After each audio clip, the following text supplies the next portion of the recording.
네, 지난 시간에 이어서 계속해서 그 개신교 신앙 내에서 성경론의 발전에 대해서 우리가 생각을 해 보도록 하겠습니다.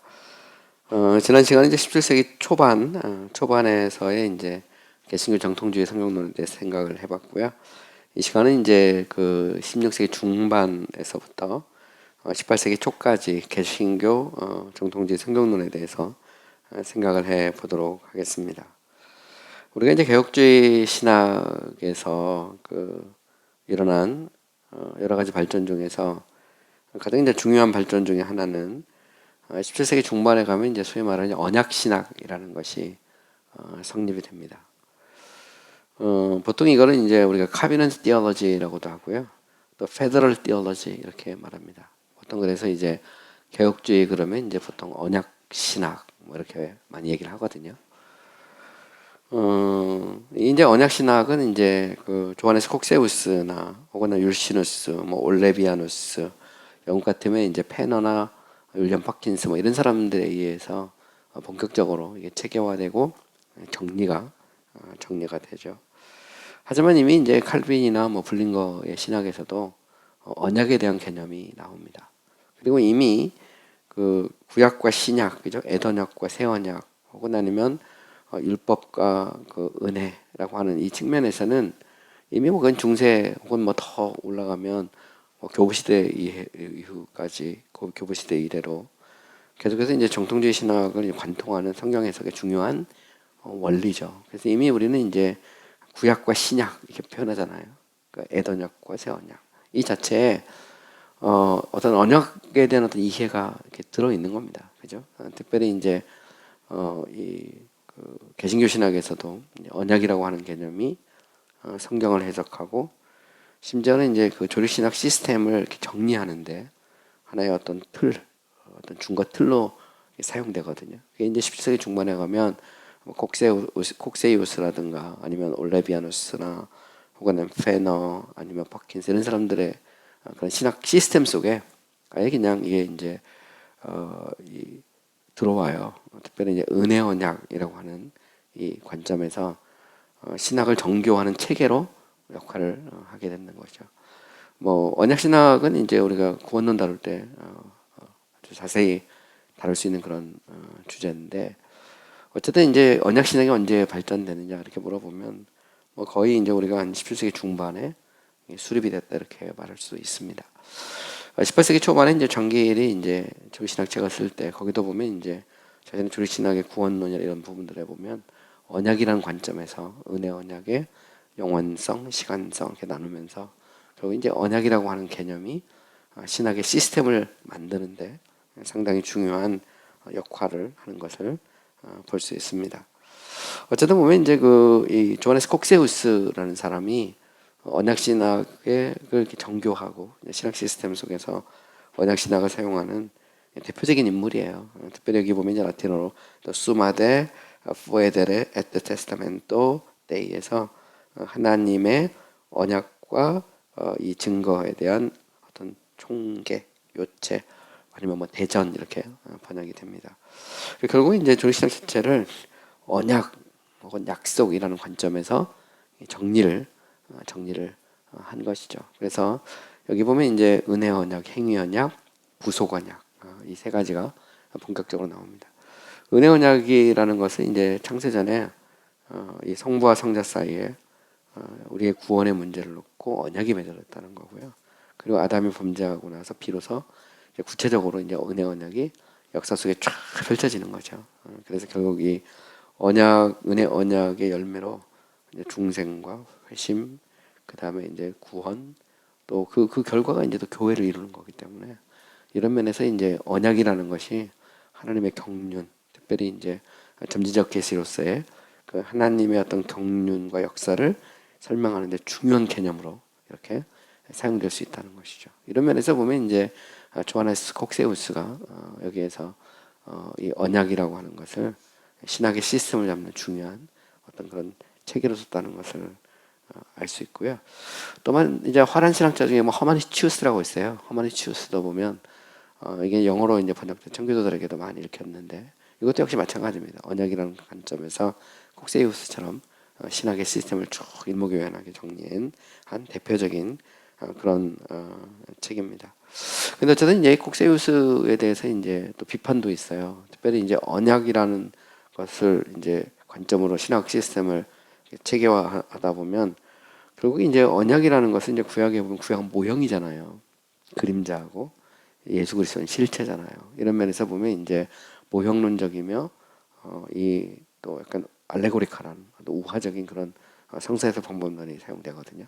근데 이런 부분에서 이제 이 문자적 해석이라는 어떤 종교의 이후에 어떤 본래적인 어떤 흐름을 왜곡한 게 아니냐 뭐 이렇게 해서 비판을 받고 있습니다. 하지만 사실 내용적으로 보면 차이가 없어요. 언약이라는 개념을 받아들여서 좀 더 체계화하고 정교화했지 그렇다고 해서 종교개혁자들의 어떤 신학 시스템을 이제 왜곡한 것이 아니다 이렇게 말할 수도 있습니다. 어쨌든 콕세우스는 이제 자신의 그 책에서 모형 신학, 나그네 신학 뭐 이렇게 다 나오고 있고요. 또 성경을 인식론적 기초로서 보고 있고 이성을 도구적으로 사용하고 있다는 점에서 개신교 스콜라주의의 정통주의 신학하고 차이가 없다라는 것을 알 수가 있죠. 어떤 차이가 있다면 이제 언약이라는 관점에서 성경을 좀 더 세분해서 보고요. 그걸 신학 시스템으로 받아들였다. 이런 면에서는 또 기여점이기도 합니다.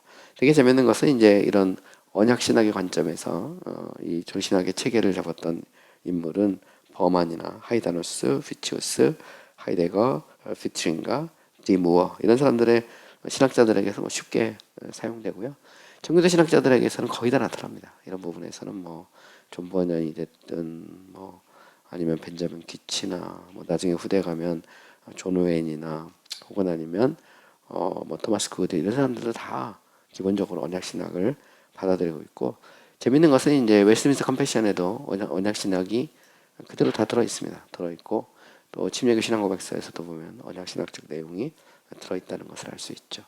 그다음에 이제 우리가 또 한 것도 살펴봐야 될 중요한 이 어떤 운동 흐름이 있는데 소무락파죠. 소무락파. 소무락파는 이제 The Academy of Somu르라고 해서 당시 이제 프랑스의 소무르라는 곳에 이제 학교가 만들어진 겁니다. 원래 이제 여기에 그 이 모제 아미라우트라고 있었거든요. 카메룬 아미라우트, 뭐 카펠 이런 사람들은 이제 대표적인 신학자인데 아미라우트가 이제 칼빈의 제자예요. 칼빈의 제자인데 재밌는 건 뭐냐면 이제 이 소무락파는 이제 칼빈은 이제 구속론에 있어서 이제 논쟁이 되는 부분인데 칼빈이 이제 소위 말하는 이제 특별 구속이냐 아니면 보편 구속이냐 이게 이제 상당한 논쟁이 됐어요. 소무락파에 있던 아미라우트 같은 경우는 칼빈은 보편 구속이라는 겁니다. 특별 구속이 아니고. 근데 이제 여기에 대해서 이제 웨스트민스터 이쪽 학파들은 말도 안 되는 얘기 하지 마라. 왜냐하면 결국 이제 칼빈은 특별 구속이지 보편 구속이 될 수 없다. 근데 여기에 대해서 이제 논쟁이 붙어요. 근데 소무락파는 이제 보편 구속적입니다. 근데 영국 청교도 안에서도 보면 누구나 다 특별 구속을 취한 것은 아니에요. 가령 예를 들어서 리처드 백스터 같은 경우는 아미라우트의 견해를 받아들여서 소위 이제 하이퍼스테리컬 유니버설리즘을 해서 가성적 일종의 가설적 보편론이라는 게 있거든요. 예수 그리스도는 모든 사람을 위해 죽으셨다는 건데, 근데 이제 결국 그 이 개혁주의 계통에서는 나중에 이제 도르트 총회에서도 이제 명확하게 천명을 하다. 소위 이제 칼빈주 오대교리라는 게 있잖아요. 보면 이제 예수 그리스도는 모든 사람을 위해 죽은 게 아니라 택한 백성을 위해 죽었다. 근데 여기에서 이제 이 아미라우트나 혹은 이 소무락파의 사람들, 카메룬, 뭐 카펠, 영국으로 넘어오면 이제 다베난트라고 있어요. 그래서 그 존 다베난트나 아니면 뭐 그 루차드 백스터 이런 사람들은 개혁주의 전통에 있는 거예요. 원래 소무락파는 개혁주의 전통에 있는 학교예요. 칼빈의 후예들이고 개혁주의 전통이지만 보편 구속을 주장합니다. 그래서 우리가 보통 이제 그런 얘기 하잖아요. 뭐 4포인트 칼빈주의자냐, 3포인트 칼빈주의 이런 얘기 하는데 가령 예를 들어 밀라드 에릭슨 같은 경우는 이제 현대 신학자고 아메리칸 메티스트 신학자죠. 뭐 밀라드 에릭슨의 조신학은 이제 다 번역이 됐습니다. 한국말로도. 근데 에릭슨은 개혁주의 전통이면서도 4포인트 칼빈주의자거든요. 그러니까 이제 칼빈주의란 말은 물론 뭐 크게 쓰는 겁니다. 여기서는 보면 뭐 개혁주의자로 이렇게 표현할 수도 있어요. 그래서 어쨌든 보면 에릭슨은 보편 구속을 주장합니다. 보면 그러면서도 뭐 예정이라든가 뭐 그다음에 이제 불가항력적 은혜나 성도의 견 이런 걸 보면 개혁주의는 그대로 따르거든요. 이제 반면에 이제 그 웨인 그루덤도 이제 미국의 이제 침략의 신학자인데 웨인 그루덤은 이제 5포인트 켈빈주의자입니다. 그래서 5가지를 다 인정하고 제한 속죄를 주장하는 사람이거든요. 이런 면에서 보면 이제 웨인 그루덤은 이제 침례교 신학자면서도 5포인트 켈빈주의자고 반면에 이 이쪽 그 리처드 백스터나 아니면 이제 현대 신학자 중에 메더드 렉슨 같은 사람은 이제 4포인트고요.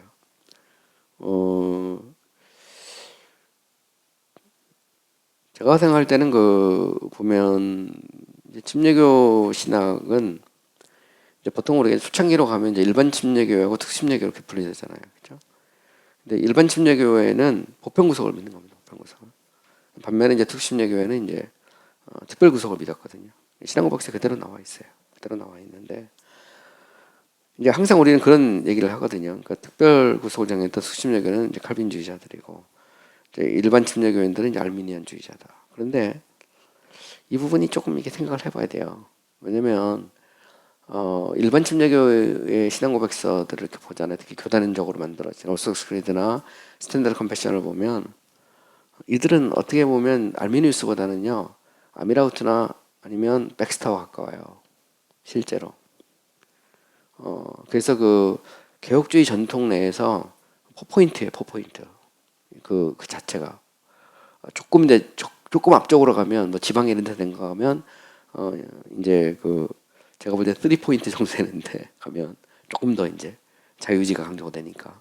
근데 이제 나중에 가면 일반 침례교회도 결국 이제 노예 의지론으로 가면서 결국은 이제 구속의 범위 이 부분만 이제 보편으로 놓은 거죠. 반면에 이제 특침례교는 뭐 아예 그냥 뭐 이제 제한 속죄를 주장하니까. 어쨌든 보면 소무르 학파의 그 칼빈에 대한 해석은 논쟁거리로 남아 있습니다. 지금도 그래요. 지금도 보면 현대 신학자 중에서 칼빈이 보편 구속을 주장했다는 신학자도 있고요. 또 반면에 이제 아니다. 칼빈은 이 특별 구속이다 이렇게 주장하는 신학자들도 있습니다. 저는 이제 칼빈은 이제 특별 구속 정했다고 생각하는 그런 사람이고요. 어쨌든 뭐 그거는 뭐 이제 해석의 문제고 현대적인 이슈입니다. 분명한 것은 이제 당시 이제 프랑스의 소무르 학파 같은 경우는 이들이 이곳에서 이제 비평학 같은 게 많이 발달했고요. 또 소무르 학파에서는 이제 소위 그 보편 구성론, 하이퍼세리컬 리버리즘을 주장을 했습니다. 특별히 이제 그 카펠 같은 경우는 이제 그 마스터 텍스트의 모음이죠. 모음의 이제 후기 기원설을 주장했던. 그래서 이 모음은 성령의 영감받은 게 아니고 자음만이 성령의 감동을 받은 거고 모음이라는 것은 본래 메시지를 유지하기 위해서 그거를 정리했다는 거죠. 근데 되게 재밌는 것은 이제 그겁니다. 예수님도 그 구약을 하나님의 말씀으로 인정하거든요. 이미 사실 보면 그 구약의 성경은 완성이 돼 있어요. 이미 다 완성이 돼 있는 겁니다. 이미 그 문헌학적으로 보면 예수님 구약을 다 그대로 인정했고 그때는 모음이 없어요. 원래 사본은 모음이 없습니다. 그러니까 그런데 그 당시 히브리 사람들이 쓰던 그 언어 그대로 인정하고 있다는 말이거든요. 그 어법 그대로 예수님이.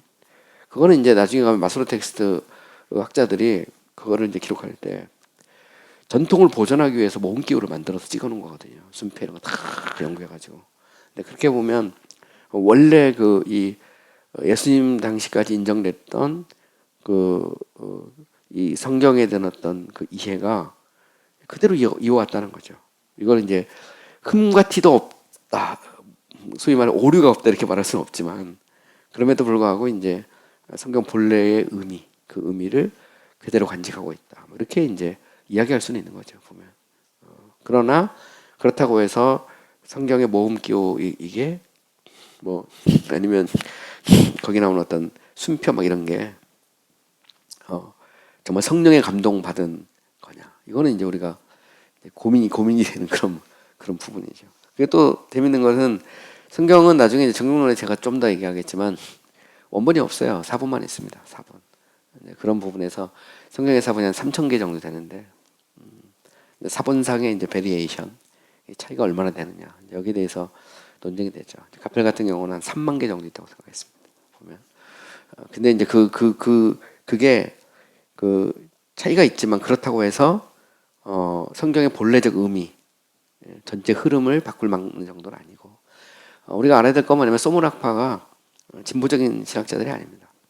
이들은 성경의 절대적 권위라든가 그 다음에 이 성경의 또 완전성, 명확성 이것을 다 인정하는 거예요. 인정하면서도 비평학적인 면에서는 좀 더 문을 열고 또 이 그리스도의 구속의 범위 문제에 있어서 보편 구속을 정했던 사람들이 이제 소문학파다라는 것을 알 수 있죠. 어쨌든 보면 이제 중요한 건 뭐냐면 요청은 받는 겁니다. 문제 제기가 되는 거죠.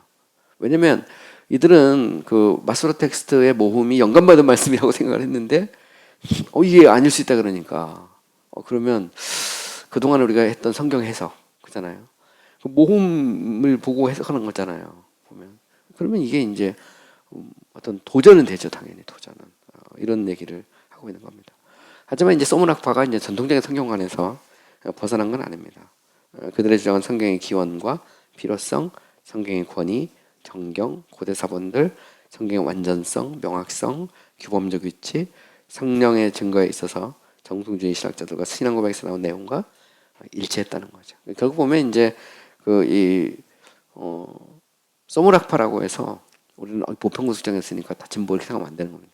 리처드 백스터도 굉장히 보수적인 신학자죠. 제가 리처드 백스터의 그 실천 신학 대결학에서 부흥과교역사에서 그 5권인가로 번역이 된 책이 있거든요. 그게 이제 제가 그 A4지로 1800장 번역한 건데 이 방대한 책입니다. 실천 신학 대결. 나중에 이제 우리가 강의를 하다 보면 실천적 이슈로 넘어가면 이 책을 제가 많이 인용할 건데 어쨌든 보면 백스터 같은 경우도 뭐 구속의 보편성을 주장했지만 그럼에도 불구하고 아주 정통적이면서도 개혁주의적인 그런 성향이 있던 그런 신학자고요. 또 소문학파도 역시 그 흐름 속에 있었다라는 것을 우리가 알면 되겠습니다.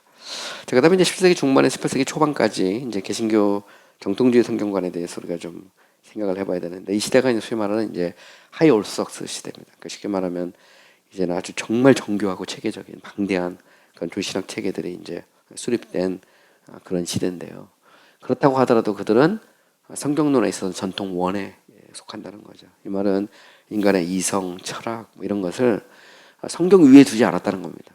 물론 이제 이들의 정교한 체계 속에서는 당시 이제 아리스토텔레스 철학이라든가 당시 그 시대의 여러 가지 그런 철학적 사조 이런 것들을 반영하고 있거든요. 때로는 방법론으로 쓰고 있고 그러나 그렇다고 해서 내용에 있어서 그들이 그 앞에 세대와 종교학자들과 다른 것은 아니다. 또 성경에 있어서 그들은 성경의 절대적 권위를 인정했고요. 또 그러면서도 이제 당시 존재했던 변증적인 요소, 성세 언어학적 연구들이 일으킨 본문과 해석과 신학적인 문제들을 반영해서 정교한 신학책을 썼다라는 것을 우리는 알 수 있습니다. 또한 이 시대는 이제 여러 가지 이제 혁명적인 변화들이 일어나죠. 특별히 이제 17세기 후반에 가게 되면 소위 이제 계몽주의가 서서히 시작됩니다. 그죠? 데카르트, 스피노자 뭐 이런 사람들. 영국 같은 경우는 이제 로크, 홉스, 휴움 이런 사람들이 본격적으로 이제 철학자들이 등장하면서 소위 이제 이성의 시대, 그죠? The Era of Reason이라는 소위 이제 계몽주의 시대가 이제 열리죠. 근데 이렇게 되면 이제 결국 그 이성이 진리를 판단하는 굉장히 중요한 잣대로 등장하게 됩니다. 그래서 결국 이제 이때 싸움은 뭐냐면 결국 성경과 이성의 싸움이죠. 그 전에 카톨릭과의 싸움은 뭐냐면 성경과 전통의 싸움이라면 이제 17세기 후반에서 18세기로 넘어가면 성경과 이성의 싸움이죠. 바르트 쪽으로 오면 결국 이제 성경과 경험, 체험의 문제를 어떻게 볼 거냐 하는 것이 이제 본격적으로 등장하게 되는 거죠. 이들의 사고 속에서 이미 성경의 절대적 권위나 객관성을 인정할 수 없다. 이걸 전제로 가기 때문에 그럼 남는 건 체험밖에 없는 거죠. 이런 면에서 이제 체험이라고 하는 것, 경험이라는 것을 신학 작업에서 굉장히 중요한 요소로 받아들이게 되고 또 다른 싸움이 이제 시작이 되는 거죠. 어쨌든 이제 우리는 이런 영향들을 다 받아온 겁니다. 보면 그래서 우리가 신학을 할 때 보면 전통을 어떻게 해석할 것인가, 이성을 어떻게 해석할 것인가, 경험의 문제를 어떻게 해석할 것인가. 이게 이제 우리가 해결해야 될 중요한 신학적인 과제로 남아있죠. 과학에서도 마찬가지입니다. 과학에서는 소위 말하는 코페르니쿠스, 갈릴레오 이런 사람들의 대변이 되는 소위 이제 이성의 시대지 때가 다 보면 이 어떤 자연관 자체, 세계를 보는 눈이 이렇게 막 바뀌게 됩니다. 그다음에 이제 본문비평이나 이런 것도 성서의 문헌학적 연구도 좀 더 정교화되고 새로운 신학자들이 등장합니다. 카펠 이후에 왈튼, 시몬과 같은 사람들이 본격적으로 이제 본문 비평, 역사 비평 이런 것들이 시작되죠. 그다음에 이제 소시누스와 알미니우스적인 영향도 생각보다 상당히 컸습니다. 특별히 이 소시누스 같은 경우는 상당히 레디컬한 비블리시스트였는데 결국 이성을 가지고 전통을 포기하게 됐을 때 남는 것은 이쪽이 남는 거거든요. 또 알미니안 계통에서는 제이콥 알미니우스 그의 후예들 또 주석가로서 휴고 크로티우스 이런 사람들의 영향으로 결국 성서 해석 또 성경관 이런 부분에 일대 혁명이 일어나게 되는 거죠. 이런 면에서 보면 결국 이제 17세기 중반에서 18세기 초반까지는 이 신학을 굉장히 정교하고 체계화하는 이런 과정들, 씨름 이런 것들이 계속되는 그런 시대입니다. 그래서 심지어 이렇게 말하기도 합니다. 위대한 정통주의 시대는 17세기 후반에 끝났다. 주장하기도 하죠. 왜냐하면 18세기로 넘어가면 이제 계몽주의가 본격화되고, 그리고 이제 18세기를 이제 이성의 시대거든요. 18세기 후반에 가면 다시 교회가 무너진 상태에서 소위 계몽주의가 끝이 나면서 뭐가 일어났냐면 그때는 이제 소위 부흥의 시대, 그죠? 웨슬리 같은 침례교 같은 경우는 이제 그이 가령 예를 들어서 앤드류 플러나 뭐 아니면 뭐 저기 인도로 갔던 윌리엄 캐리 이런 사람들에 의한 어떤 리바이벌리즘, 그죠? 조지 휘필드, 뭐 웨슬리, 영국 같은 경우는 이제 당시 보면 조나단 에드워스 이런 사람들에 의한 부흥의 시대. 독일 같은 경우 독일 루터란에서는 경건주의를 운동을 하죠.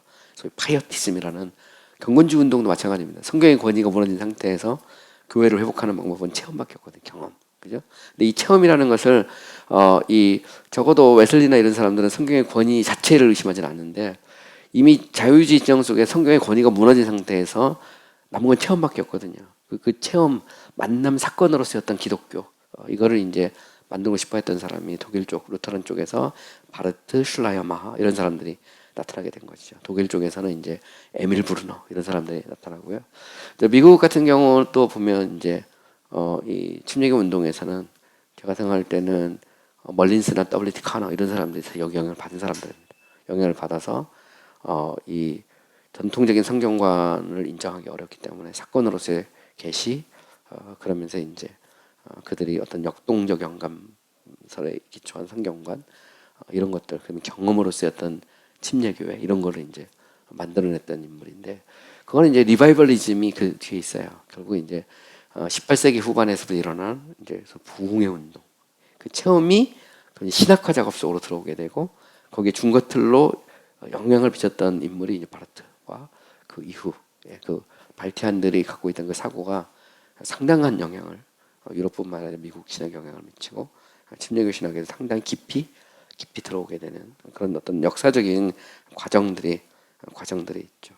어쨌든 보면 이제 이 17세기 후반에서 18세기 초반까지 보게 되면 이제 개신교 신학들이 이제 다 이렇게 수립이 됐습니다. 수립이 되고 또 그렇지만 이제 또 다른 적들이 이제 등장하는 거죠. 결국 이제 계몽주의 시대에 그런 적들이 등장하게 되고 또 어쨌든 그 개신교 신학이 이제 16세기 중반에서 18세기 초반 혹은 아니면 17세기 그 후반까지 이렇게 만들어지는데 이 과정 속에서는 이제 수많은 사본에 대한 연구 또 이때 이제 랍비들 문화 특히 탈무드를 기초로 하는 어떤 랍비들 그런 주석들 문헌들 이런 것들이 정말 이제 영향을 미칩니다. 문헌학적으로 해석학적으로 그리고 이 시대가 위대한 시대예요. 사실 문헌학적으로 수많은 그런 그 이 성경과 관련된 그런 고대 문서들이 정리가 되고 또 그것이 신학적으로 사용이 되는 그런 시대입니다. 근데 이제 문제는 18세기 초반에 가면 그 많은 그 연구 작업들이 이제 성경의 권위를 무너뜨리는 쪽으로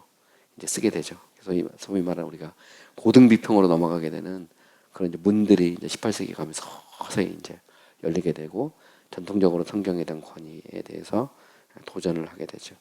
어쨌든 보면 이제 10세기 중반에 보면 굉장히 위대한 업적이 정리가 됩니다. 개신교 역사에 있어서 특별히 이제 그 이 영국의 런던 폴리글롯 바이블이라는 게 만들어져요. 이게 브라이언 월턴이라는 사람인데 제가 아마 옥스퍼드 학자인가 캠브리지 학자인가 어쨌든 그쪽에서 나온 사람입니다. 근데 이 런던 폴리글롯 바이블은 이게 폴리글롯이란 말이 이제 다국어라는 말이에요. 런던 다국어 성경이란 말인데 이거 6권으로 존재하는 구약과 신약 관련된 사본을 정리한 최고의 책입니다. 그리고 바로 이 런던 폴리글 바이블의 영향을 지금도 많이 받고 있는 거예요. 여기 보면 이제 구약에는 마스로 텍스트, 사마리아 오경, 70인역, 이탈리아 단편 사본들, 벌게이트, 페시토락에서 페르시아 버전, 그다음에 아랍어 버전, 벅스토프의 탈곤. 벅스토프는 원래 그 스위스 바젤에 있던 사람이거든요. 바젤에서 30년 이상 가르치면서 히브리어, 랍비 문헌, 탈무드 이쪽에 이제 권위자입니다. 근데 바로 이제 이 탈굼을 정리합니다. 벅스토프가 그런 탈굼. 그다음에 이제 시편과 아가서의 에티오피아 버전, 고대 그 비라틴 사본들을 다 라틴어로 다 번역합니다. 이게 이제 구약에선 그렇고 또 신약에서는 이제 스테파노스에 기초한 헬라어 사본, 벌게이트, 페시토, 에티오피아 및 아랍어 버전, 페르시아 복음서, 비라틴어 사본들을 다시 라틴어로 또 번역한 어떻게 보면 이제 그 이 문헌학적으로 볼 때 당시 개신교의 기존에 존재했던 사본을 정리했던 방대한 작업이에요. 이거는 이제 브라이언 월튼이라는 사람이 이제 편집을 한 겁니다. 학자들 그걸 다 모으고 존재하는 것들 있잖아. 이런 것들 황실 그 이 도서관 같은 데 있던 사본들 이런 거 다 정리한 거거든요. 정리해서 이 런던 폴리글 바이블은 이제 위대한 책입니다. 그리고 이제 그 에드문드 카스텔이라는 사람도 있어요. 이 사람이 이제 그 렉시콘 그 헵타 글로튼이라고 해서 이제 고대어를 읽을 수 있는 사전을 만들죠. 그래서 이런 그 에티오피아라든가 페르시아라는 이런 다 정리하는 그런 작업들이 만들어집니다. 그다음에 이제 헨리 하먼드라는 사람이 이런 여러 가지 사본들을 기초로 한 그런 이제 주석 작업을 하고요. 그다음에 이제 그 이 여기 보면 피어슨, 스켈그 그다음에 이제 골드만이라는 사람이 크리티키 사크리라고 해서 이제 성적 문헌에 기초 사본에 기초한 표준 문서 같은 거 만들어내는 그런 작업도 하고요. 그러니까 라이프 같은 경우는 이제 그 호라이스 헤브라이카이, 에테 탈무디카이에서 히브리 문헌들, 탈무드 문헌들을 다 정리하고 주석 작업도 하는 이런 일들도 하고요. 그다음에 리처드 시몬이라는 사람이 이제 그이 역사 비평에 대해서 성경의 역사 비평, 특별히 히브리 성경에 대해서 구약 성경에 대해서 역사 비평을 체계적으로 합니다. 이 사람들 말고도 이제 사뮤엘 클라크, 토마스 그레이브스 영국 말합니다. 토마스 하이드, 너덜리 러프스, 에드워드 포콕, 아브라함 휠락 이런 사람들이 당시 최고의 히브리 그다음에 고대 문헌 학자들이죠. 그러니까 이 말을 제가 왜 여기 이 사람들을 다 그렇게 나열을 하냐면 개신교 신학이라는 것이 결국 그냥 조직신학적으로 앉아가지고 그냥 신학적인 어떤 논리나 사고를 만들어낸 책이 신학이 아니라는 겁니다. 당시 보면 사본들, 그 다음에 수많은 주석들, 그리고 또 역사적인 그런 자료, 교부 시대부터 중세를 관통하고 종교개혁가들이 만들어낸 그 당시의 사람들이 쓴 수많은 그런 문헌들, 이것들을 다 종합해서 그들이 조리신학책을 만들고 또 주석을 하고 또 필요하면 성경 저기 뭐야 신앙 고백서도 만들고 이러해서 개신교회가 만들어진 겁니까? 이 당시에는 위대한 개신교 시대예요. 적어도 우리가 알아야 될 건 뭐냐면 종교개혁은 50년 동안 일어난 짧은 역사 동안 일어났다면 개신교가 수립되는 그 과정은 150년이라는 긴 과정을 거치고 있습니다. 또 이 사이는 영국 같은 경우는 신앙의 자유를 위한 지난한 투쟁이 있어요. 청교도 운동으로 대변되는 분리주의 운동이죠. 그래서 여기에는 뭐 당연히 이제 장로교, 회중교, 침례교계 다 들어 있고요. 또 급진주의자도 있죠. 영국에 보면 퀘이커 같은 경우. 왜냐면 퀘이커는 이제 성경의 절대적 권위를 인정하지 않고 체험, 특별히 내적 조명이라는 신비주의자들이 있거든요. 이것도 영국 안에서 일어나는 운동입니다. 사실 보면 제세례파 운동 같은 걸 멀리서 안 찾아도 퀘이커에 있어서 살 수 있고요. 퀘이커는 이제 이단으로 그 굉장히 핍박을 많이 받았습니다. 그래서 이제 이 사람들도 미국으로 이 사람들이 그 신대륙으로 넘어가죠. 신대륙으로 넘어갈 때 대표적인 인물이 이제 윌리엄 펜이라는 사람이 있었어요. 윌리엄 펜이라는 사람이 그 원래 이제 아버지가 이제 퀘이커인데 장군이었습니다. 근데 재산을 많이 물려줬거든요. 근데 당시 이제 퀘이커가 핍박을 받으니까 이 돈을 왕한테 주고 당시 지금 이제 우리나라 요즘에 그 펜실베니아주 있죠. 펜실베니아 주를 다 삽니다. 통째로. 그래가지고 당시 이제 퀘이커 교도를 이동을 시키거든요. 이주를 시키고 신앙의 자유를 주죠. 그게 오늘 펜실베니아예요. 그리고 거기에 대학도 만들잖아요. 그 유펜 같은 유명한 그런 그 퀘이커들의 대학이 유명한 대학들이 있습니다. 보면 그 아주 오래된 우리는 좀 잘 모를 수도 있는데 그 미국에는 이제 유니버시티가 있고 종합대학이 있고 리버럴 아츠 칼리지라고 있어요. 한 2,000명, 3,000명 되는 근데 뭐 스와스모 윌리엄스 칼리지 이런 데는 하버드나 예일 이런 데가 거의 버금가는 그런 학교거든요. 근데 보면 스와스모라는 학교는 퀘이커가 만든 학교입니다. 그래서 굉장히 역사도 오래됐고 거의 뭐 하버드나 예일급의 그런 학교도 만들었고요. 뭐 브린모어 칼리지라고 여대인데 거기도 굉장히 오래된 퀘이커 학교고요. 어쨌든 보면 이제 이 펜실베니아는 이제 퀘이커주죠. 여러분 그 유타 같은 경우는 이제 몰몬주고 유타도 이제 이건 자생입니다. 그쪽 미국에서 자생으로 만들어진 이단 종파인데 이들이 신앙의 자유를 위해서 죽음의 행진을 하거든요. 행진을 해서 이들이 지금의 이제 유타 이제 솔트레이크 시티에 가서 그곳에 정착을 하고 그곳에 원래 솔트레이크라는 건 소금 기운이 많아 농사 짓기 어려운데 거기서 기적의 그런 농사를 짓죠. 근데 이제 서부에 금이 발견하면서 서부의 개척자들이 그 솔트레이크 시티를 통해서 들어갑니다. 그리고 그쪽에 물자를 대기 시작해요. 그 농사져 가지고 막. 그래서 이제 부자가 되는 주가 이제 소위 말하는 이제 유타주죠. 그래서 지금 미국은 미국의 그런 독립기념일에 보면 유타 쪽에서 나오는 그 몰몬교 성가대들이 이렇게 막 찬송하고 그래요. 그만큼 이제 미국의 건국의 역사하고도 맞물려 있는 곳이고요. 침례교 같은 경우는 이제 보스턴 쪽으로 들어갔다가 이제 메이플라워가 보스턴으로 들어가거든요. 그런데 이제 그쪽에 들어가서 이제 로드아일랜드 식민지에 정착하죠. 로저 윌리엄스, 존 카튼, 오바디어 홈즈 이 사람들이 이제 침례교의 그 조상들이거든요. 특수침례교회. 그 사람들 그곳에 가서 이제 정착촌을 만들고 신앙의 자유를 얻고 뭐 그러면서 이제 거기 로드아일랜드 칼리지를 만들었는데 그게 이제 소위 말하는 브라운 대학, 아이비리그 중 하나인 브라운 대학의 전신이 바로 이제 로드아일랜드 칼리지입니다.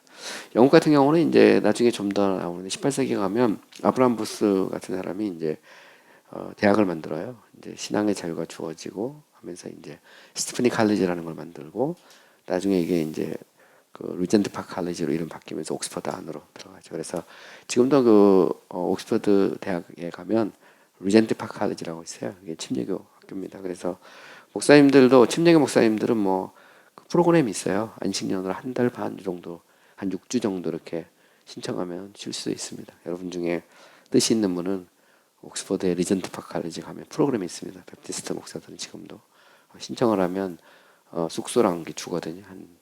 뭐 여행도 하고 할 수 있고 쉴 수도 있고 강의도 듣고 그게 가능합니다. 가능해요. 편지 써서 하면 뭐 얼마든지 베프티스트들은 누구든 가서 한 6주 정도 이렇게 하는 안식년 프로그램이 있습니다. 그래서 한 번쯤 이렇게 목사님 같은 경우는 가능할 수도 있어요. 그래서 한 6주 정도니까 갔다 올 수도 있고요. 어쨌든 보면 이제 침례교의 어떤 역사를 제가 조금씩 얘기해 주는데 이제 장길 같은 경우 장길이 이제 18세기 초반에 초중반에 활동했잖아요. 그리고 이제 장길이 어떻게 보면 이제 정통주의가 무너지고 계몽주의가 막 이제 운동이 시작될 때 그때 이제 침례교 신학을 수립한 아주 유명한 인물이죠. 장길은 창세기부터 계시록까지 주석을 다 썼습니다. 그때 이제 장길이 방대한 유대교 문헌을 사용해요. 보면 특별히 랍비들의 주석이라든가 이런 것들을 방대하게 쓰는데 그 영향이 누구냐면 그 장인이 이제 존 너블입니다. 존 너블이 원래 이 방대한 그런 그 히브리 문헌들 그다음에 사본들 이것들을 도서관으로 갖고 있던 대표적인 인물이에요.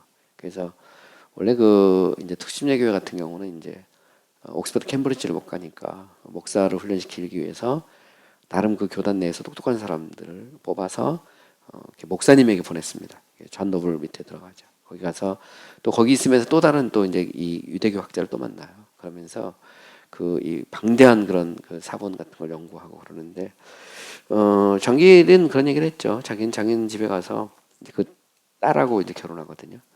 자기는 스승한테 배운 건 아무것도 없고 자기는 마누라를 얻었다 이렇게 이제 고백했던 인물인데 워낙 똑똑하니까 본인이 뭐 이미 이미 이미 거기 가기 전에도 이미 그 사본 이런 거 헬라 이런 거 다 줄줄 읽었거든요. 11살 때 라틴어 헬라 히브리어 다 했다고 그러니까 뭐 다 읽었다고 그러거든요. 그러니까 그 정도로 이제 뛰어났던 인물이죠. 그러니까 창세기부터 계속 다 썼어요. 주석을.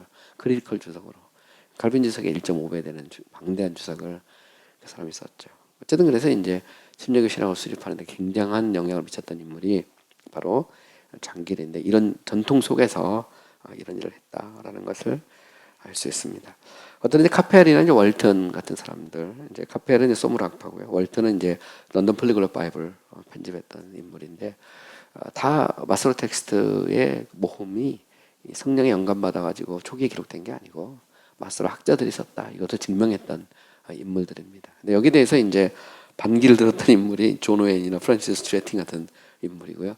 재밌는 건 장길도 여기 대해서 글을 썼습니다. 장길이 파워포인트에서 쓰면서 장길은 초기 기원서를 정했던 인물이고요. 장길의 이 책을 보면 장길은 이제 히브리어가 아담과 하와가 갖고 있던 언어고 그것이 이제 그대로 이제 이스라엘의 이제 언어로 정책이 되기 주장하는 대표적인 인물입니다. 오웬도 그렇고 트레틴도 그렇고 그 당시 신학적 흐름인데 어쨌든 보면 뭐 장길은 이 부분에 있어서 좀 더 이제 성경의 권위 그죠? 그거는 이제 보존하고 싶은 겁니다. 왜냐하면 예수님 당시도 그대로 있었다는 거죠. 그걸 예수님이 인정했고 자연스럽게 이 마스터 텍스트 학자들은 그걸 보존하는 측면에서 모음기호를 만들었기 때문에 이런 면에서 보면 설사 그들이 만들었다 하더라도 이거는 신적 기원이 있다고 본 거죠. 그리고 이 월턴이나 카펠이 주장하는 것보다는 훨씬 더 먼저 모음이 만들어졌다. 예수님 시대가 가까우면 갈수록 똑같잖아요. 뒤로 갈수록 이제 이게 뒤로 갈수록 멀어지는 건데 앞으로 갈수록. 근데 이거는 또 꼭 그렇지 않을 수도 있는 게 뭐냐면 그 히브리의 문화는 교육 방식은 외우는 거거든요. 암기거든요. 그래서 그 성경의 문화는 암기하는 거기 때문에 나중에 모음기호 체계만 받아서 쭉 정리한 거거든요. 그러니까 그 전승 자체가 이 암기를 통해서 가는 전승이니까 사실 뭐 우리가 또 생각하는 것보다 마스로 텍스트가 원래 히브리어 원문의 그 의미, 그죠? 모음이 있어야 의미가 정확하니까 그 의미를 그대로 보존하고 있다 이렇게 해도 뭐 크게 다른 것 같지는 않아요 보면. 그래서 이 자체가 당시는 큰 논쟁거리였지만 어쩌면 뭐 꼭 뭐 그렇지 않을 수 있다 생각합니다. 다음에 이제 청교도 중에서 이제 매튜 풀하고요, 매튜 헨리, 그죠? 우리 한국어로 또 다 번역이 됐습니다. 매튜 풀의 그 주석도 번역이 됐고 매튜 헨리의 그 이 주석도 다 번역이 됐죠. 그래서 매튜 풀의 이제 대표적인 책이 시납시스 크리티컬럼하고요, The Annotation of the Holy Bible이라고 해서 성경 주석을 썼고 그리고 이제 그 이 비평적인 이슈들을 이제 요약한 겁니다. The Synopsis Criticalum이라는 것은 문제가 될 만한 것들을 모았다 이런 말이에요. 모아가지고 다 정리하고. 근데 보면 이제 매튜풀은 성경의 절대적 권위를 인정합니다.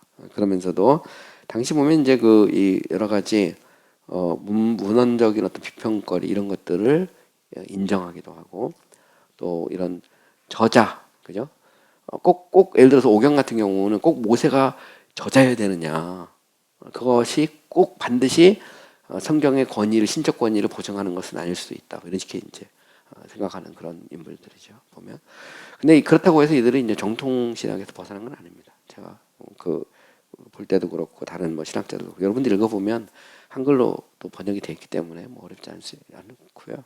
매튜 프리드, 뭐 매튜 헬리도 마찬가지거든요. 같은 보수적인 신학자인데 생각한 것보다는 상당히 당시 이제 비평학적인 어떤 그런 자료들을 많이 이렇게 사용하고 있다는 겁니다. 근데 저는 이제 이렇게 생각을 해요. 우리가 이제 그 보수주의자들이 좀 잘못 생각하면 또 근본주의 계통에서 잘못 생각하면 우리는 이제 그 이 본문 비평, 역사 비평을 무조건 퍼부시하는 경우가 있어요. 이거는 자유주의다. 근데 그렇지 않다는 거예요. 보면 얼마든지 본문 비평을 가지고도 우리가 그 이 전제를 어떤 전제를 갖느냐에 따라서 이 보수적인 성경관을 가질 수도 있고요. 또 굉장히 이제 좀 파괴적이고 진보적인 성경관을 가질 수 있다는 겁니다. 사본을 비교해서 이게 문제가 생겼으니까 틀렸다라기보다는 그건 아직 뭐 틀리지 않을 수도 있거든요. 또 그 원본을 찾아가는 그런 과정이기 때문에. 근데 어쨌든 보면 이제 당시 그런 신학자들, 주석가들이 뭐 전혀 뭐 그런 어떤 문서적이거나 뭐 유대교의 문헌이라든가 뭐 사본이라든가 이런 데에 대해서 무지한 사람들이 아니라는 겁니다. 당대 최고의 그런 신학자들이고 그들이 모여서 성경도 번역하고 주석도 쓰고 또 신학 시스템 세웠다는 겁니다.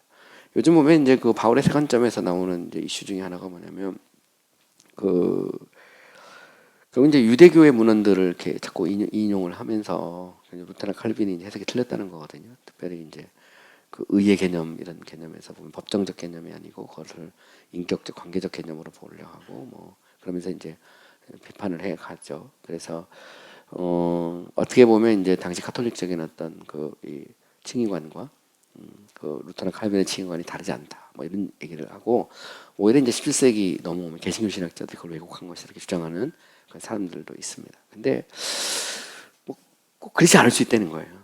왜냐하면 당시에 그 히브리 문화 이런 것도 상당히 익숙했거든요.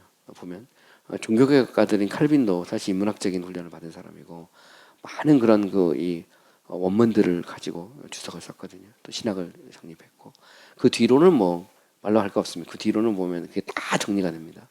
근데 이게 여러 가지 측면이 정리가 돼요. 심지어 철학적인 측면도 마찬가지입니다. 아리스토텔레스의 그런 원본이나 그리스 문화도 있죠. 플라톤 책 이런 것들이 다 언제 정리가 되냐면 르네상스 이후에 다 정리가 되는 거거든요. 정리가 되고 또 이 성경과 관련된 자료들도 다 정리가 되고 그 속에서 개신교 신학이 수립된 아주 위대한 그런 시대죠. 어쨌든 보면 이제 이 매튜 헬리 같은 경우도 성경의 저자와 권위가 꼭 직접적으로 이게 꼭 연결될 수 없지 않다는 겁니다. 루차드 시몬 같은 경우도 보면 이 성경 자료 편집설 그다음에 익명의 서기관들을 성경의 저자로 인정한다. 보면 우리가 아는 어떤 편집설이라든가 또 이 저자의 불확실성 이런 것들도 뭐 그렇게 크게 문제를 삼지 않았다는 거죠. 가령 예를 들어 히브리서 같은 경우 보면 히브리서는 저자에 대한 언급이 없어요. 그러면 이 히브리서의 저자가 바울로 봐야 되느냐? 아직 디모데 얘기가 나오고 하는 걸 보면 그리고 여러 가지 이 어떤 표현이나 신학을 보면 이게 바울 신학에서부터 나오지 않았을까? 근데 요즘 현대 신학자도 그렇습니다. 현대 신학자들 중에 보면 이름은 언급되지 않았지만 히브리서를 바울 저작으로 봐야 된다 이렇게 생각하는 사람 생각보다 많아요. 근데 물론 안 그런 사람도 있습니다. 그런데 우리가 꼭 히브리서의 저자가 바울이라 해야 히브리서가 영감받아 하나님의 말씀이냐? 그렇지 않을 수 있다는 거죠. 얼마든지. 저도 히브리서 강의를 전체를 다 했는데 히브리서 기자 이렇게 말했거든요. 저자는 불분명하다. 하지만 바울이란 견해도 있다. 뭐 이런 정도. 그러면 아유 박 목사님이 저 히브리서는 바울 저작서를 부인했다 그러면 제가 이단인가?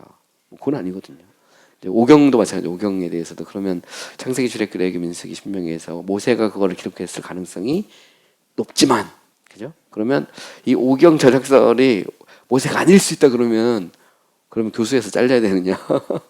아니면 그거는 사실 명확하지 않죠. 보면 그런 면에서 이제 이미 이게 언제 시작됐느냐? 이 개신교 시대, 정통주의 시대라는 소위 이제 17세기 때도 얼마나 이게 논의가 됐던 문제라는 겁니다. 그러니까 그거 가지고 깜짝 놀랄 필요도 없는 거고 그것 때문에 우리가 갖고 있던 전통적인 어떤 신학이나 그걸 우리가 포기할 이유가 없다는 거예요. 보면 그렇다고 성경의 권위가 무슨 훼손되는 것도 아니고 성경 문헌 자체가 이게 이제 사본을 정리한 거거든요. 그리고 표준 성경을 만들고 그걸 번역하는 거기 때문에 원본이 없어요. 이런 면에서 보면 이미 이제 이런 비평학적인 문제들은 이미 제시가 됐다는 겁니다. 그래서 뭐 어떤 사람은 이제 저등 비평과 고등 비평을 이제 구분하기도 하죠. 그래서 이 시대는 이제 저등 비평이고 고등 비평은 나중에 이제 계몽주의 이후에 본격적으로 이제 성경에 대해서 의문을 품는 소위 이제 비평학이 발달된 그래서 자유주의적인 비평학과 정통주의 신학에서 비평학을 저등 비평, 고등 비평을 구분해야 된다 그러는데 실제로 제가 이렇게 아부덴에서 공부할 때 보면 하워드 마셔 같은 경우도 죄송합니다. 성경의 절대적인 권위를 인정하거든요. 인정하면서도 보수적인 신학자인데 그러면서도 비평 다 쓰거든요. 비평학적 방법을 다 다양하게 씁니다. 이런 면에서 어떤 게 저등하고 어떤 게 고등한지 딱 구분하기가 쉽지 않고 또 어떤 분들은 그런 얘기를 하거든요. 고등 비평은 트로이의 목마와 같아서 그것을 받아들이는 순간 죽음이다 이렇게 정하는데 글쎄요, 그건 모르겠어요. 편집설이라든가 이런 것들을 무조건 이게 그것을 다 부인해야 되느냐. 그래서 완결된 책으로서의 성경을 얘기해야 되느냐, 아니면 자료선의 편집설을 우리가 인정하면서도 보수적인 성경관을 가질 수 있느냐. 이제 이런 부분들은 이제 우리 과제로 남아 있습니다. 어쨌든 보면 이제 당시에 또 다른 하나의 큰 이슈가 있어요. 제가 이미 이제 이야기를 했는데 17세기 이제 중후반에서 18세기로 넘어가면 이성의 시대입니다. 철학적 합리주의. 그러니까 대표적인 게 이제 뭐냐면 결국 이제 이제 카페리 이제 소무락파에서 이제 비평학을 본격적으로 발전시키고 그다음에 이제 거기에 기초해서 이제 시몬이라는 사람이 주석을 쓰거든요. 근데 이제 이미 전에도 보면 이제 아이작 라 베이에레라와 그다음에 바룩 스피노자 같은 사람은 이제 오경자 작설을 부인했고요. 또 신비적이고 종교적인 가르침들과 자연적이거나 철학적 지식을 구분해야 된다 이렇게 주장을 했습니다. 여기서 이제 여러분들이 이제 기억해야 될 인물들이 나오는데 한 사람은 이제 베이레레라는 사람이고요. 한 사람이 스피노자 철학에서도 이제 많이 다루는데 이 베이레레나 혹은 스피노자 같은 경우는 성경은 종교적인 책이고 성경의 신비적인 것들과 이성적이고 철학적인 것을 구분해야 되고 그리고 성경은 인간의 이성적이고 철학적인 사고 혹은 기준에 의해서 판단될 수 있다 이렇게 주장했던 그런 이제 인물이거든요. 그러면서 이제 이 당시 보면 이제 베이레르 같은 경우는 상당히 좀 진보적인 견해를 주장합니다. 가령 예를 들어서 아담 이전의 인간의 존재들, 그다음에 이대인의 임박한 결집, 또 메시아의 출현과 모든 인간의 구원 이런 것들을 이렇게 주장했는데, 그런데 성경은 이제 유대인들의 책이고 이런 차원에서 아담은 유대인들의 주장일 뿐이고 성경의 다양한 기적들은 보편적으로 경험될 수 없고 시간과 공간의 제약을 받는 특정한 것이다. 상당히 좀 진보적이고 어떻게 보면 좀 이단적인 그런 만인 구원설, 뭐 그다음에 아담 이전의 그 어떤 인류의 존재설 이런 것들을 주장했던 인물이 베이레르입니다. 근데 이미 이제 어떤 이성의 시대, 철학적인 시대에 의해서 우리가 이제 이 부분을 어떻게 이 조화를 이룰 것인가 하는 이제 문제가 되는 것 같아요. 그러니까 인간의 이성과 철학적 사유를 어떻게 쓸 것인가, 성의 권위를 파괴시키고 전통적인 성서 해석을 무너뜨리는 데까지 나갈 것인가, 아니면 이성과 철학을 이제 우리가 중세 시대 그런 이 관점에서 철저하게 신학의 신여로 그러면서도 성경의 권위를 인정하고 신학이라는 것은 믿음의 영역으로 그죠? 그래서 어떤 의심이 아니라 철학 자체는 의심이잖아요. 의심이 아니라 어떤 믿음의 대상으로 신학을 볼 것인가. 이거는 이제 굉장히 중요한 문제고요. 이미 이런 문제가 시작이 됐다는 겁니다. 결국 이제 성경을 이제 의심의 눈으로 이제 보기 시작하면 이제 베이레라 같은 이런 이제 결론에 도달할 수도 있다는 그런 의미고요. 화란내 같은 경우 보면 이제 로데크 비스크 메이지아라는 사람이 있어요. 이 사람이 이제 스피노자 그리고 이제 데카르트 이런 사람을 따르는 사람들에 속해 있는데 상당히 이제 이렇게 베이레레와 같이 좀 그런 이 진보적인 그런 것을 주장했던 그런 인물이죠. 심지어는 이제 이 사람은 이제 누구냐면 스피노자가 이제 쓴 책이 있어요. Principles of the Philosophy of René Descartes라고 해서 데카르트 철학의 원리들이라는 책을 썼던 인물이죠. 그러니까 데카르트, 스피노자, 그 다음에 이제 연결되면 여기 보면 이제 메이제 이렇게 연결돼 가는 건데, 이 메이저는 이제 심지어 이런 책을 썼어요. 철학, 성경의 해석자. 그러니까 성경을 해석할 때 철학이 성경을 해석하는 아주 중요한 원리가 된다고 주장했던 사람이 바로 이제 로데비크 메이제라는 그런 사람이고, 그걸 영어로 메이어라고도 보통 이렇게 얘기합니다. 메이어인데 우리가 이제 데카르트, 스피노자, 그 다음에 메이어 이렇게 넘어가는데 잘 보시면 데카르트는 이제 우리가 뭐 그냥 철학개론 같은데 보면 나는 생각한다, 고런 나는 존재한다. 그래서 이제 꼬지또 에르고스를 정했던 사람이죠. 모든 걸 의심할 수 있지만 의심하고 있는 내가 있다는 것은 의심할 수 없다. 이렇게 정했던 인물입니다. 데카르트는 이제 인간의 이성을 모든 판단의 기준, 절대적 기준으로 삼았고요. 그래서 모든 것을 의심해야 된다고 정했던 인물이고, 스피노자는 이제 그것을 이어받았습니다. 근데 되게 재밌는 것은 이제 스피노자는 메이어로 오게 되면 이제는 계시의 영역, 특별히 어떤 믿음의 영역과 이성의 영역을 면도칼처럼 다 구분합니다.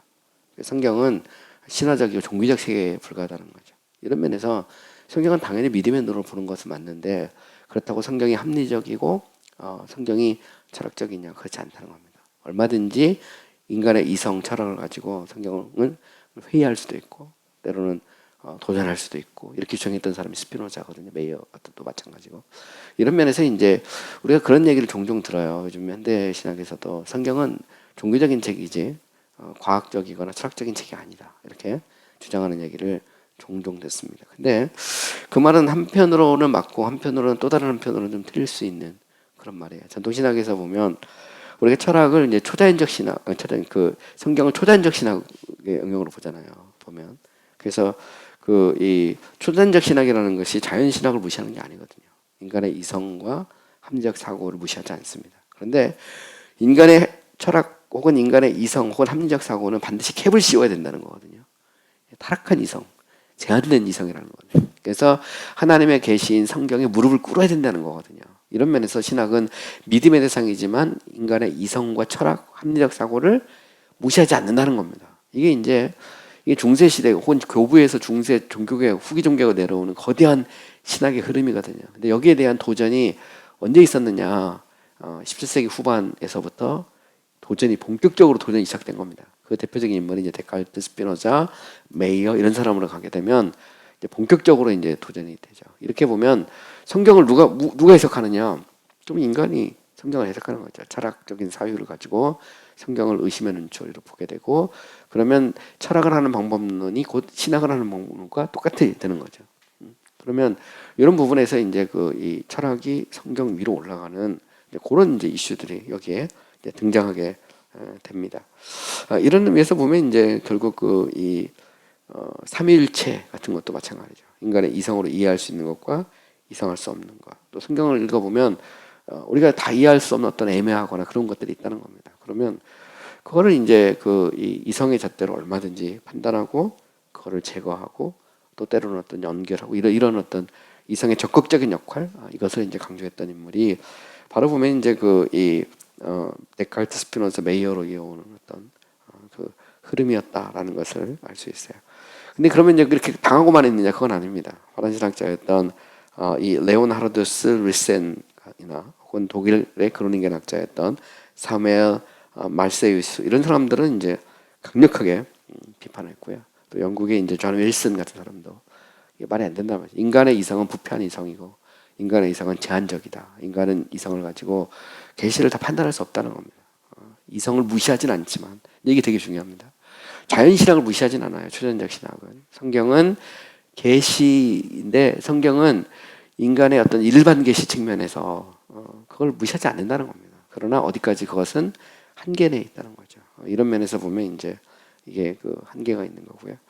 나중에 가면 이제 철학에서도 보면 이제 임마누엘 칸트가 나오죠. 이제 칸트는 종교의 문제에 있어서 칸트가 쓴 이제 삼비판서가 있고요. 그다음에 이제 종교 철학과 관련해서 칸트는 이성의 한계 내에서의 종교에 대해서 책을 쓰죠. 그래서 결국 이 진리라고 하는 것은 경험 안에 들어와야 되는데 결국 이성이라는 것이 의미가 있으려면 진리, 체험 속으로 들어와야 되거든요.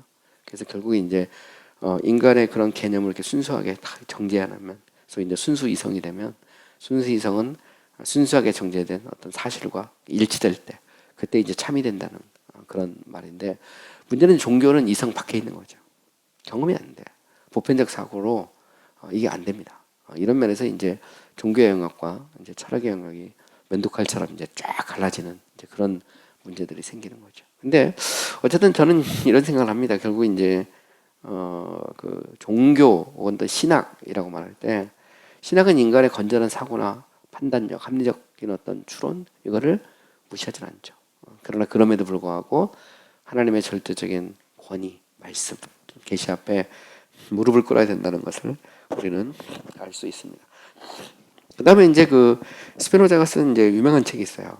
트락타투스 테올로기코 폴리티쿠스라는 아주 유명한 책인데 여기서 이제 신학과 철학을 이제 구분합니다. 제가 이미 이제 얘기했던 건데 신학의 주제는 믿음과 순종인 반면에 철학의 주제는 합리적 진리이다. 종교는 성경에서 시작해서 하나님과 교제를 통해 사람의 목적을 추구하므로 결국 지식이 아니라 믿음과 순종이다. 오직 철학이 분명하고 명확한 인식들에 기초하여 하나님의 본성과 성품을 결정할 수 있다.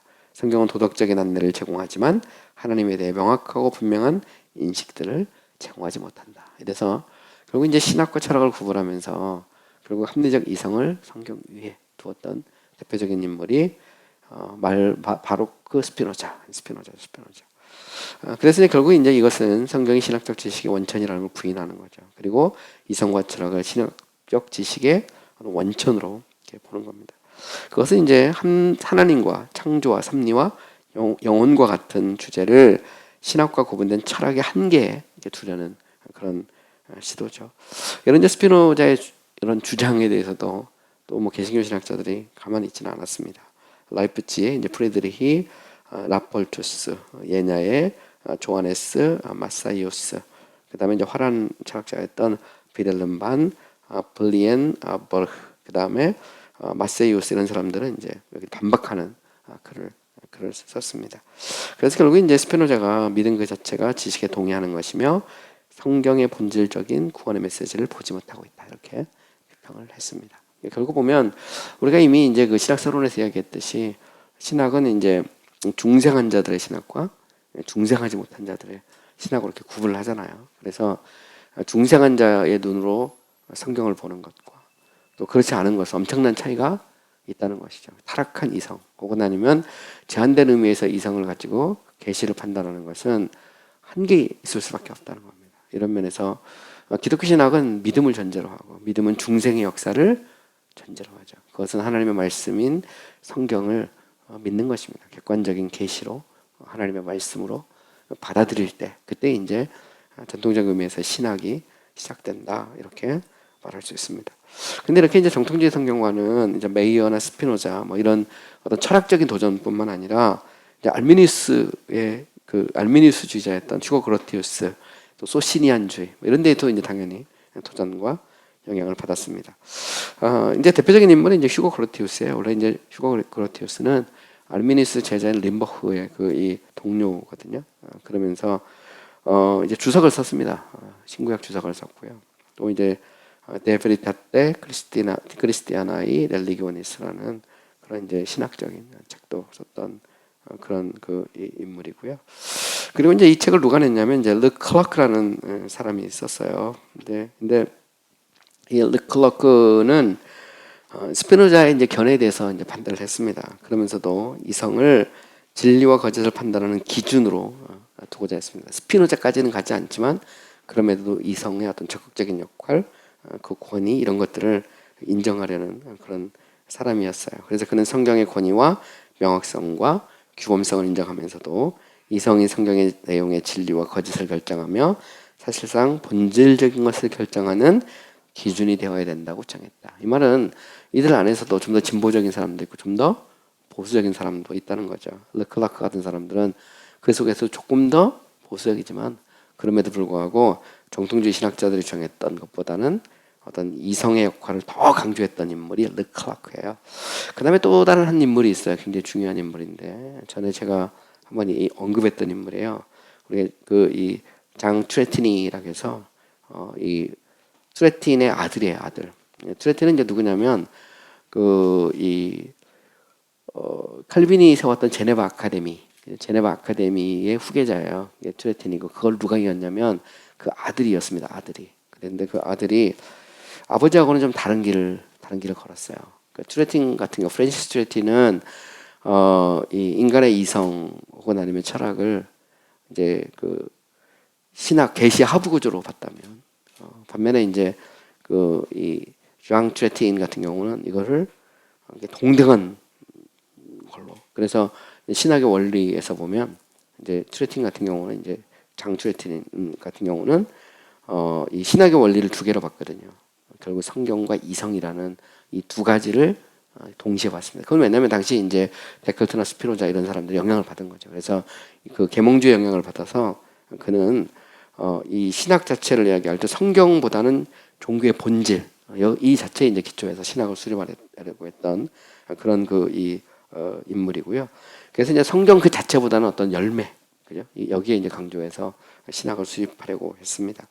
근데 이제 여기서 보면 이제 장 트레틴은 그렇다고 해서 이제 아예 그러면 아버지가 남긴 어떤 신학적인 유산, 어떤 개혁주의적인 그러면서 칼빈의 어떤 유산을 다 포기했냐 그런 건 아닙니다. 전체적으로 보면 그래도 보수적이에요. 그래도 보수적이지만 그럼에도 불구하고 이성의 어떤 역할을 굉장히 적극적으로 강조했던 인물이 바로 이제 장 트레틴이죠. 근데 문제는 뭐냐면 이렇게 이성을 신학의 인신론적 원리로 두게 되면 결국은 성경을 이제 자꾸 이성의 눈으로 보게 되거든요. 이럴 때 전통적으로 받아들여졌던 어떤 권위 이런 것들이 쉽게 무너질 수 있다라는 것을 우리는 이렇게 생각을 해야 되는 겁니다. 그래서 이게 보면 한 번 이렇게 열면 이제 계속해서 밀려 들어오는 것이죠. 침례 역사에 보면 이제 이 19세기에 그 찰스 스펄전이 이제 그 성경론 논쟁을 합니다. 혹시 여러분들 침례교 신학에서 들어보셨을 건데 그 다운그레이드 컨트로버시라는 게 있거든요. 하강 논쟁이라고 해서 당시 보면 이제 성경의 비평학 문제가 스펄전스 칼리지, 스펄전이 세웠던 그 대학에서 큰 문제가 됐습니다. 큰 문제가 됐는데 그때 이제 심지어는 그 학생들조차도 스펄전의 전통적 견해를 안 받아들였어요. 그래서 비평학을 적극적으로 수용하거든요. 수용할 때 그때 이제 그 스펄전이 유명한 그 글을 남기게 다운그레이드 컨트로버시인데 한 번 미끄러 떨어지면 계속 떨어진다. 성경의 권위가 한 번 무너지면 절대 그렇게 끝나지 않고 역사가 그걸 증명하고 있는데 무너진다는 겁니다. 근데 사실 마찬가지예요. 그러니까 그 이런 트레틴, 장 트레티닝 같은 경우가 이제 한 번 무너졌잖아요. 뚝을 무너뜨리면 나중에 보면 이제 급격하게 이제 진보주의가 들어오게 되죠. 그래서 그 칼빈의 그 위대한 제네바 아카데미 같은 경우도 마찬가지고 또 그 영국의 대학도 마찬가지입니다. 옥스퍼드, 캠브리지 뭐 이런 데들이 그 진보화되는 그런 결과를 갖게 되고요. 그 역사적 문헌을 보면 이제 18세기 중반 같은데 캠브리지 옥스퍼드 출신의 앵글리칸 목사들 중에 삼위일체를 믿지 않는 사람이 뭐 절반이 넘었다 이런 얘기까지 있거든요. 그런 정도로 굉장히 이제 교리적으로 신학적으로 그런 진보화되는 그런 결과를 가져오게 되죠. 어쨌든 이 문을 열었던 인물 중에 한 사람이 누구냐면 아이러니컬하게 이제 프랜시스 트레튼이죠. 그래서 아버지가 보수자라고 해서 아들이 반드시 보수주의자인 것은 아니다. 근데 세습의 피해인 것 같아요. 세습의 피해. 세습이 반드시 이게 보면 아버지가 세우는 거 아들이 다 무너뜨리는 거거든요. 근데 그런 어떤 어두운 역사 이게 여기도 있습니다. 이제 신학사에서도 보면. 자, 그다음에 이제 영국에서 보면 이제 비평학의 아버지가 있어요. 그 사람이 누구냐면 리처드 벤틀리라는 사람인데 당시 이제 캠브리지 대학에서 있던 사람입니다. 특별히 이제 요한일서 5장 17절에 나오는 삼위일체에 대한 언급은 이제 이렇게 사본을 연구해 보면 후기 사본이 들어가 있는 거기 때문에 이건 제거해야 된다 이렇게 주장했던 그런 인물이고요. 특별히 이제 그는 그 이 성경 내에서 보면 모순되는 게 많이 있다는 겁니다. textual variations가 많다는 거죠. 근데 캄페기우스 베팅가라도 이제 같이 주장했는 이런 사람들과 마찬가지로 좀 진보적인 그런 성경관, 특별히 이제 성경 내에 3만 개 이상의 다양한 그런 이 다양성이 존재했다는 그런 인물입니다. 하지만 이제 벤틀리는 크게 보면 되게 보수적인 학자예요. 좀 더 이렇게 비평학적인 것들을 많이 수용했지만 사실 보면 그 이 벤틀리 자체는 그렇게 진보적인 학자는 아니었습니다. 이제 보수적이면서도 진보적인 이론들을 이렇게 많이 받아들였던 그런 인물이고요. 당시 보면 이제 이 문제는 이미 이제 하이페리우스나 플라키우스, 휘테커 같은 정통주의 신학자들에 의해서 제기됐던 문제기도 합니다. 이제 벤틀리가 난 게 이제 유산 중에 하나가 뭐냐면 이제 창세기의 두 자루설을 주장했던 대표적인 인물이죠. 나중에 가면 뭐 에이트루크나 에이크론 이런 사람들은 이제 오경 비평할 때 나오고요. 베라우젠 같은 거 하면 이제 네 개 문서, JDP 문서 가설까지 이제 주장하게 되는데 어쨌든 이제 그 이 창세기에 이 두 개의 자료서를 주장했던 인물이 바로 벤틀리입니다. 그래서 보면 이 비평학의 역사가 생각보다 굉장히 이렇게 오래됐다는 것을 여러분들이 알 수 있죠. 어쨌든 이 벤틀리는 이제 기본적으로 이제 정통주의 신학자입니다. 그러면서도 성경의 다양한 비평학을 이렇게 적극적으로 수용했던 그런 인물이죠. 그다음에 또 다른 한 명이 있어요. 그 사람이 누구냐면 조한 제이컵 이 베슈타인이라는 사람입니다. 이 원래 벅스터프가 이제 스위스 바젤에서 일했던 사람이고요. 그 제자인데 이 사람이 이제 캠브리지 대학에 가서 이제 알렉산드리아 사본을 이렇게 연구하게 됩니다. 그것을 보고 그리고 디모데전서 3장 16절에 나오는 그 구절은 삼위일체적으로 읽을 수 없다고 주장했던 그런 인물입니다. 근데 이게 뭐 새로운 것은 아니에요. 교부 시대에도 이미 나왔던 내용이고요. 또 그로티우스 같은 그런 알미니안 계통의 신학자가 제시했던 그런 문제이기도 합니다. 어쨌든 이제 제가 왜 이런 것을 소개하냐면 이 시대가 비평학이 본격적으로 발전하고 특별히 이제 이 18세기 초반 이 성의 시대로 넘어가면 갈수록 좀 더 본격화된다는 것을 이야기하기 위해서 언급을 했습니다. 또 이제 보면 이제 이 시대에 이제 보다 적극적으로 어떤 철학을 수용했던 그런 인물도 나오죠. 비텐바흐나 스타퍼 이런 사람들, 그 다음에 클린 캠베르그 이런 사람들은 보다 이제 이런 비평학적이고 또 그러면서도 현대 신학적인 어떤 이성의 어떤 역할 이것들을 이제 강조했던 인물입니다. 특히 이제 제가 이미 언급했듯이 이런 그 트레틴 이런 사람도 있고요. 당시 보면 이제 성경의 다중적 소스, 작자미상, 편집설 뭐 이런 거는 이미 이제 보수적인 신학자였던 풀이나 혹은 아니면 매튜 헨리 같은 사람들에게도 나와 있죠. 이것은 이제 무슨 얘기냐면 당시 이제 정통지 신학자들이 본문의 다양성이라든가 저자 미상, 저런 편집 이런 것들을 꼭 반드시 성경의 권위와 연결시키지는 않았다는 거야. 그러니까 좀 진보적인 신학자들도 그 주장했지만 보수적인 신학자들도 이것들을 수용하는 그런 어떤 모습을 보여주고 있다는 것입니다.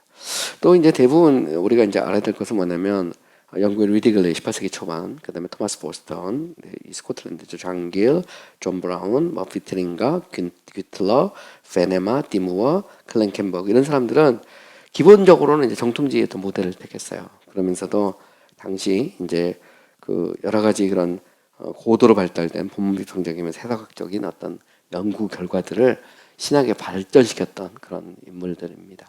근데 결국 보면 이제 우리는 신학이라는 것이 계속 머물러 있지 않다는 걸 알 수 있어요. 계속해서 발전해 가죠. 그러면서도 정통적이고 교회가 오랫동안 받아들였던 신학의 내용들을 이제 어떻게 정리하고 어떻게 사용하느냐. 그거는 이제 굉장히 중요한 그런 과제고 문제입니다.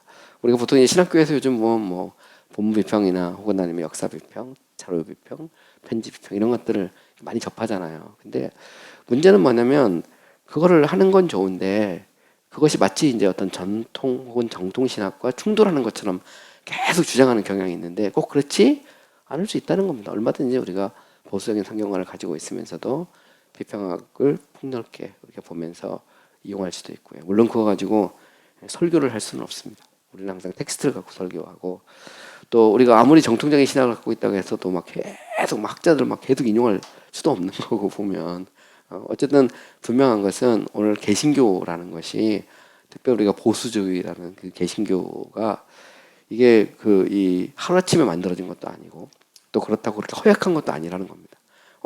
오랜 역사 속에서 어쨌든 그 중세와 또 종교개혁 또 개신교 시대를 넘어오면서 수많은 학자들이 연구하고 또 연구하고 공부하고 그게 다 축적된 거예요. 축적돼서 결론적으로 우리에게 이렇게 유산으로 남아 있는 겁니다. 그런데 우리는 그 유산 위에서 이제 교회를 세우고 또 우리가 사역을 하고 또 신앙생활을 하는 것이죠.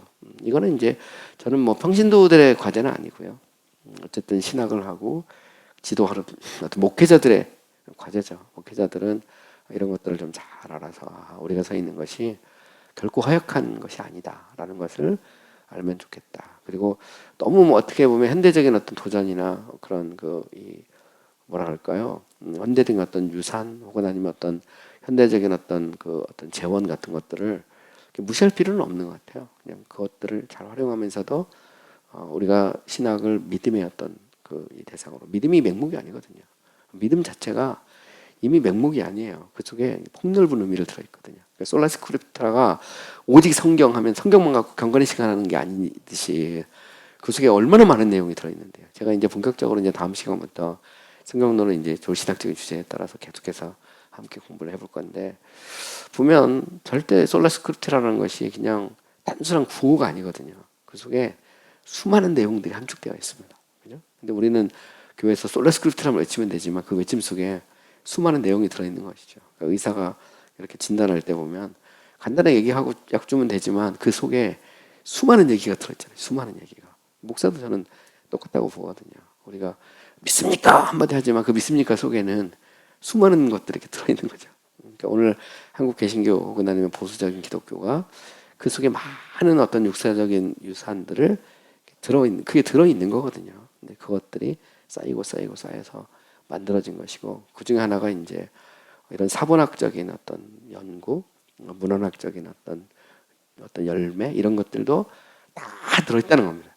그런 거 없이 그냥 조신학자들이 앉아가지고 야 성경은 정확무한 하나님의 말씀이야. 솔라스크립트라니까 다른 거 필요 없어. 뭐 이렇게 해서 만들어진 게 아니라는 겁니다. 오랜 그런 신학적인 작업을 통해서 유럽 최고의 지성인들, 최고의 대학의 학자들이 오랜 세월 동안 적어도 150년, 200년, 종교까지 포함하면 더 많죠. 250년 가까이 오랜 역사 속에서 이들이 오늘날 우리가 알고 있는 개신교 신학을 수립한 거거든요.